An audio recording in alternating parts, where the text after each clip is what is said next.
गाली देना, अपशब्द बोलना और घटिया मानसिकता से ट्रोल करना नीच लोगों का काम होता है। और अजीब विडंबना देखिए कि मोदी को दी गई गाली का विरोध करने वाले खुद राहुल गांधी को गाली देकर खुद को सही और संस्कारी साबित करने पर तुले हैं।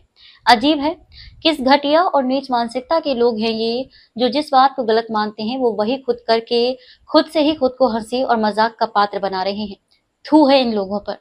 अगर देखें तो सबसे ज्यादा गाली अपमान देश में यहाँ किसी को मिला तो अनुसूचित जाति, जनजाति और पिछड़ा वर्ग, गरीब और असहाय लोगों को मिला है। कभी जाति के नाम पर, कभी माँ बहनों को गाली देकर हर स्तर पर अपमान हुआ है इनका। और इनको कमजोर तथा गरीब जानकर इनका अपमान करने वाले लोग कौन हैं?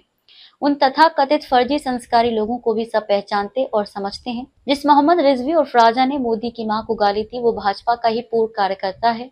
उसको पुलिस ने पकड़ लिया है, उस पर केस भी दर्ज हो गया है। लेकिन अब माननीय नरेंद्र मोदी जी विदेश घूम कर आए तो आते ही अपनी मां को दी गई गाली उन्हें याद आ गई, जबकि विदेशों में इनके ठहाके चल रहे थे। विदेश से आने के बाद तुरंत उन्हें मां को दी गई गाली में भी वोट की घटिया राजनीति सूझ गई। सच ये कोई बीमार मानसिकता का आदमी ही ऐसा सोच सकता है। घृणित और जाहिल सोच है ये। विदेश से आते ही उन्होंने इस गाली प्रकरण के लिए कांग्रेस और राजद को जिम्मेदार ठहराया ताकि भावनाएं सहानुभूति लेकर वोट में बदल जाएं। हद है। नरेंद्र मोदी की मां को गाली क्या राहुल गांधी ने दी?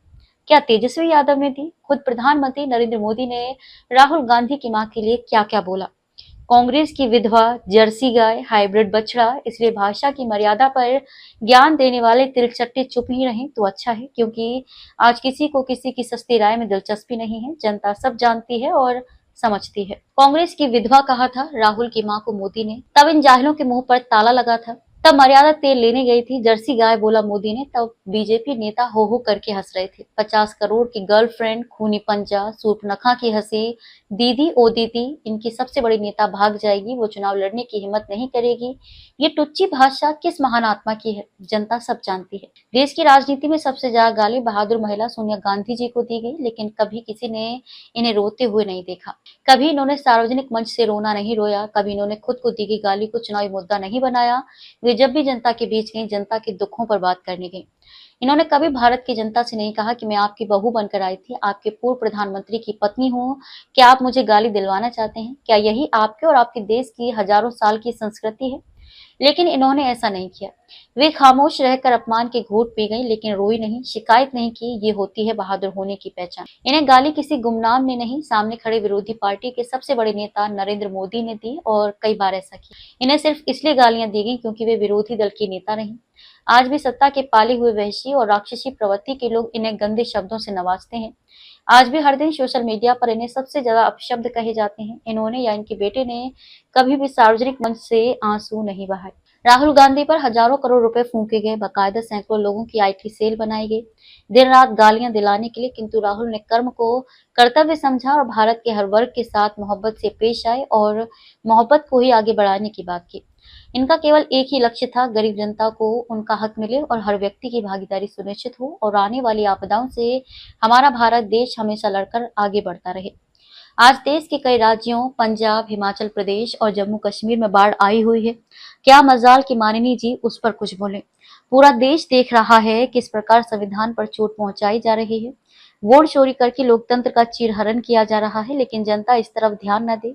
इसलिए ध्यान हटाने के लिए रोना रोकर फिर से वोट हथियाने के लिए वाहियात के मुद्दे छेड़े जा रहे हैं। और कोरोना जैसी आपदा में ताली, थाली और टॉर्च रोशनी से अपनी अल्पबुद्धि का प्रदर्शन कर चुके अंधभक्त लोग राहुल का पुतला जला रहे हैं। अरे मूर्खों, मोदी को दी गई गाली को कोई भी सब इंसान ठीक नहीं ठहरा रहा, लेकिन किसी का पुतला फूंकना भी तो लोकतंत्र और शालीनता दोनों के खिलाफ है। ये देश की एकता को तोड़ने और नफरत का जहर घोलने वाली राजनीति है। मोदी सरकार की असफलताओं और जनता की नाराजगी को छुपाने के लिए ये गंदी राजनीति बंद करो। असली लड़ाई देश के विकास की हो, ना कि गिद्ध की राजनीति की। और हाँ, इज्जत जबरदस्ती नहीं ली जाती, वो कमाई जाती है, ध्यान रखें।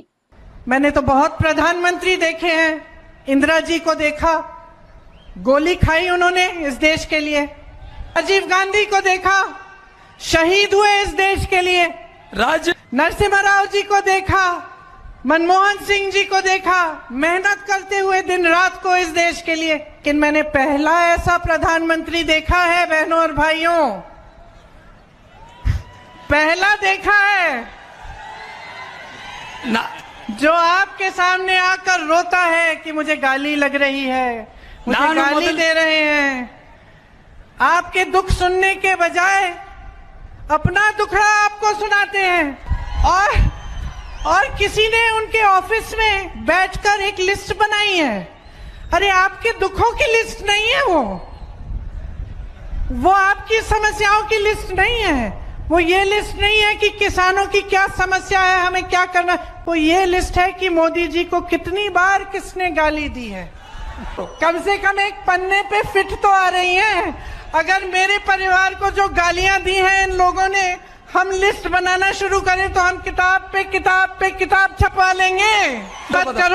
हिम्मत करो मोदी जी, मेरे भाई से सीखो।